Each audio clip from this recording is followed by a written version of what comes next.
इस समय हम अयोध्या जनपद के उत्तर प्रदेश के अयोध्या जनपद में हैं और तारून ब्लॉक है।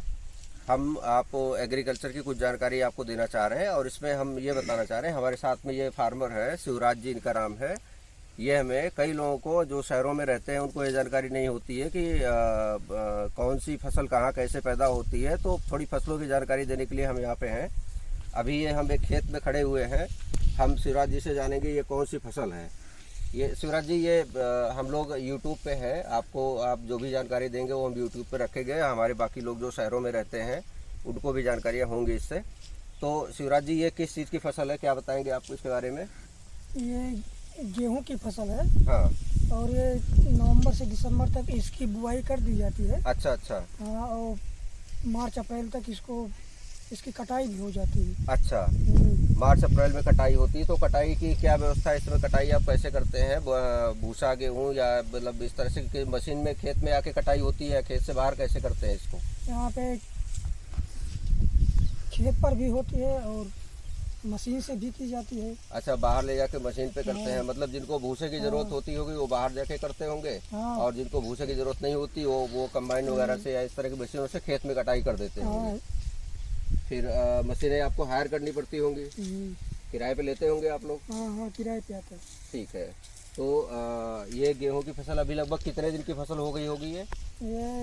ये देखिए, बिल्कुल बिल्कुल हरियाली है इस समय खेत में और बड़ा खूबसूरत मौसम है। इस समय जनवरी लास्ट का मौसम है ये, और बहुत ही हरियाली है, खूबसूरत मौसम है। धूप निकली हुई है, हल्की ठंड है, बहुत ज़्यादा दिक्कत की बात नहीं, बिल्कुल एंजॉय करने वाला मौसम है।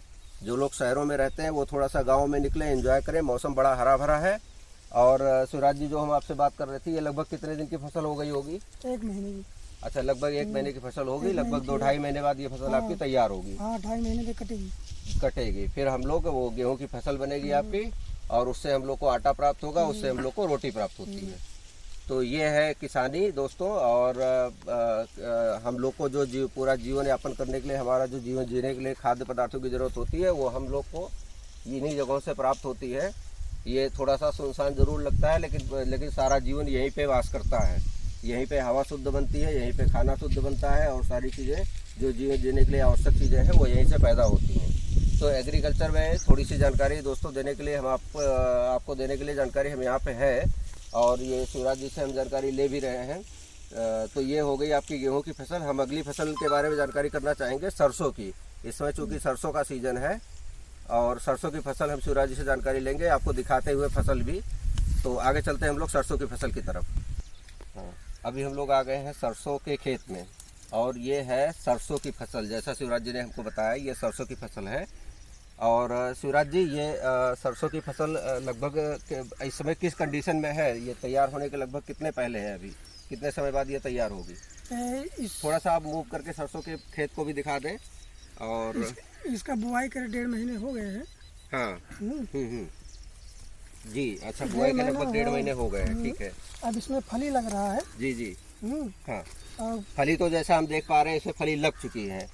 ये देखिएगा, हमारे कैमरा साहब दिखाएंगे। ये देखिए, इसमें फली लग गई है, और ये थोड़े मोटे छिलके की फली है। इसमें इसका छिलका थोड़ा मोटा है, और जहाँ तक हम देख पा रहे हैं फूल है, हाँ, पीला रंग का है शिवराज जी इसमें। हाँ, ये सरसों के फूल बड़े प्यारे होते हैं, बड़े अच्छे होते हैं। ये आपकी फोटोग्राफी के लिए भी, जिनको शौक है फोटोग्राफी करने का, बड़ी अच्छी फोटो आती है इस पे। और ये भी प्रकृति ने दिया है, किसानों ने इसको उगाया हुआ है, और बहुत ही खूबसूरत दृश्य होता है इसका। आप अगर सरसों के खेत में घूमने का मौका मिले आप सबको, और इसका पकने में 1.5 महीने लग जाएंगे। फिर इसका पिटाई होगा, फिर छोटे छोटे दाने निकलेंगे। जी। फिर इसका पिराई होगा तो तेल निकलेगा। अच्छा, तो वो सरसों का शुद्ध तेल जो हमें प्राप्त होता है खाने पीने के लिए। और सरसों के तेल को दोस्तों आप लोग जानते होंगे, बिना सरसों के तेल के आपका खाना जो है वो स्वादिष्ट नहीं हो सकता है, अच्छा ही नहीं। हाँ, आप चाहे होटल में खाएं चाहे घर में खाएं, सरसों के तेल का हम लोग खूब इस्तेमाल करते हैं। और शुद्ध सरसों का तेल है तो खाने में माना जाता है। हाँ, शुद्ध सरसों का तेल यही माना जाता है। और शिवराज जी, हम ये देख पा रहे हैं, इसमें देखिए बहुत पतली सी फलियाँ हैं, और ये इसमें मोटी फलियाँ हैं। तो क्या ये मतलब दोनों अलग वैरायटी की है? इसका नाम है लाही, जो हिंदी में बोलते हैं लाही। अच्छा, लाही कहते हैं। ठीक है। और इसको सरसों बोलते हैं। ये सरसों है और ये लाही है। लाही, और इसमें पीले रंग का दाना आता है, और इसमें काला रंग का। Very good very good. अच्छा, ये दो मतलब प्रकार ये को। जो सरसों है जिसमें पतली फलियां हैं, इसमें काला काला, इसके दाने जो है काले रंग के होते हैं, उसमें पीले रंग की। और ये जो लाही है जिसकी मोटी मोटी फलियां है, इसके अंदर पीले रंग के दाने पड़ते हैं, और दोनों में ही सरसों के तेल निकलते हैं। एक हम कह सकते हैं इसमें 80% पाया जाता है और इसमें 100। अच्छा अच्छा, 100% भी हम ना माने तो 95% तो मान सकते हैं कि लगभग इसमें तेल निकलता होगा, और इसमें 70-75 मान लो, और इसमें लगभग 80% तक तेल प्राप्त हो जाता है।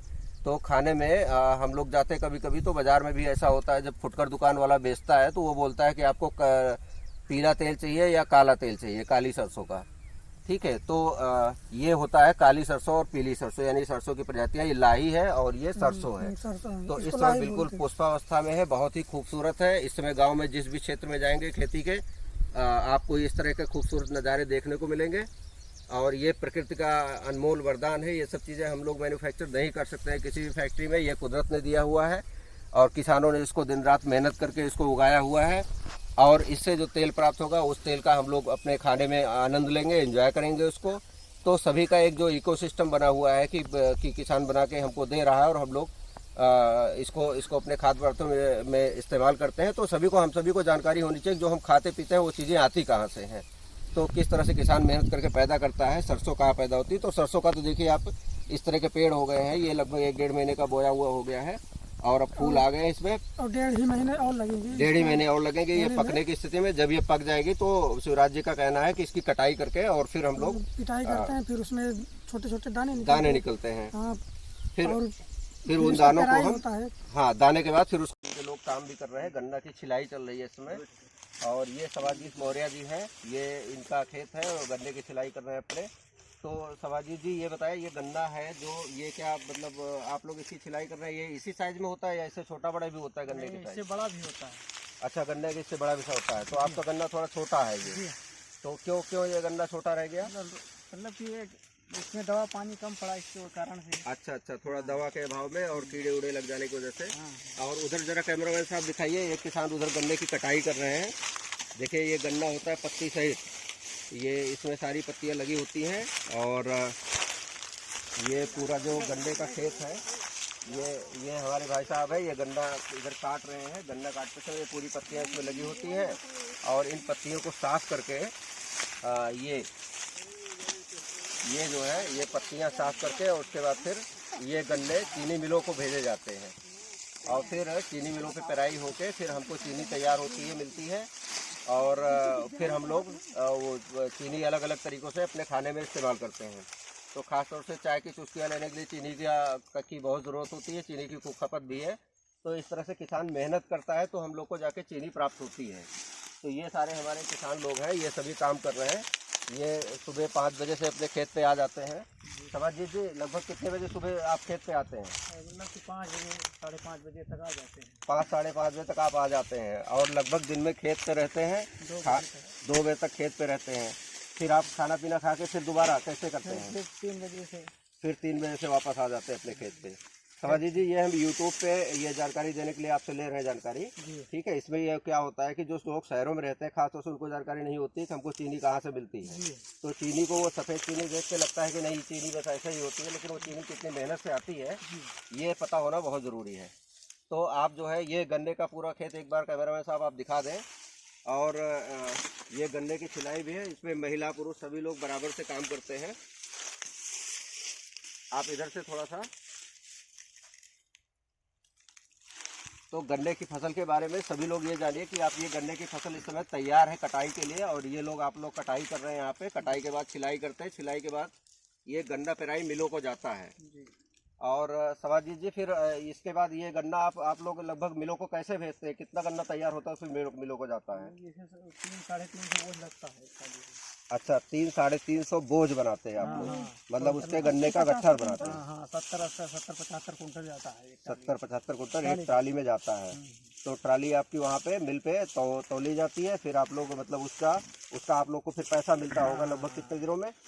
10 दिन 15 दिन। अच्छा, चलिए ठीक है। तो उससे कुछ आपको कुछ पैसे मिलते हैं, और लोगों को जो लोग खास तौर से खेती से नहीं जुड़े हैं, उनको तो आप बिल्कुल जीवन दे रहे हैं, खुद को जीवन लेने के साथ में। और ये किसान का जीवन बड़ा कठिन होता है। ये आप देखिए, ना इनके पास कोई एसी होती है, ना इनके पास कोई पंखा है, ना फैन है, और ये लोग अपना महिला हो या पुरुष हो, सभी लोग इस तरह से अपने खेतों में इनका खेत ही इनका ऑफिस होता है। तो इस तरह से ये लोग मेहनत करते हैं, दिन रात मेहनत करके उसके बाद फिर पूरे जो लोग खेती नहीं करते हैं उनका भी पेट भरते हैं और तरह तरह के अन्न पकवान हम लोग बना के खाते हैं। तो इन लोगों की बदौलत, तो ये लोग ऐसे हैं, इन्हीं लोग की मेहनत की वजह से सभी पूरा देश का पेट भर रहा है। यहाँ तक कि हम लोग आज एग्रीकल्चर में निर्यात की भी स्थिति में है। बहुत सारे अनाज हमारे यहाँ से विदेशों को भी भेजा जाता है। तो आप लोग बहुत महान है, बहुत धन्य है। आप लोग की मेहनत की वजह से देश जो है इतना सफल हुआ है। एग्रीकल्चर में हम लोग आत्मनिर्भर हुए हैं और बल्कि अब हम लोग दूसरे के लिए भी सप्लाई करने में सक्षम हुए हैं। तो सभाजी जी बहुत बहुत धन्यवाद। ये यूट्यूब पे जानकारी देने के लिए आपको बहुत बहुत धन्यवाद। और ये गन्ने की फसल आप लोग देख लीजिए, इस तरह से गन्ने की फसल होती है और इसी से प्रोसेसिंग के बाद विभिन्न तरीक़ों से इसके बाद चीनी तैयार होती है जो हम लोग इस्तेमाल करते हैं। तो आनंद जी, अब हम लोग चलेंगे अगली फसल की जानकारी के लिए।